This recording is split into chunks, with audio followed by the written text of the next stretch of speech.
تزوج الآلاف من أفراد طائفة مون المعروفة أيضا باسم كنيسة التوحيد الأربعاء في كوريا الجنوبية خلال مراسم زواج جماعية هي الثانية منذ وفاة مؤسس هذه المنظمة سون ميونغ مون. فقد تزوج 5000 رجل وامرأة، وقد ارتدى الرجال بزة سوداء موحدة والنساء فستانا أبيض طويلا، فيما وضعت بعضهن وشاحا على رؤوسهن خلال مراسم أقيمت في مقر الطائفة في جابيونغ شرق سيول. وكان الكثير من الذين يشاركون في هذه الزيجات الجماعية يتعرفون على شريك حياتهم قبل ساعات قليلة من المراسم.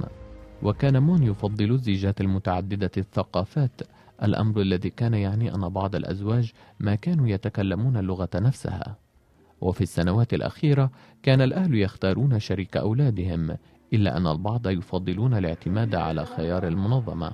وينبغي على الخطاب أن يقسموا اليمين بأنهم لم يقيموا علاقات جنسية من قبل، وأنهم لن يفعلوا ذلك إلا بعد 40 يوما على زواجهم.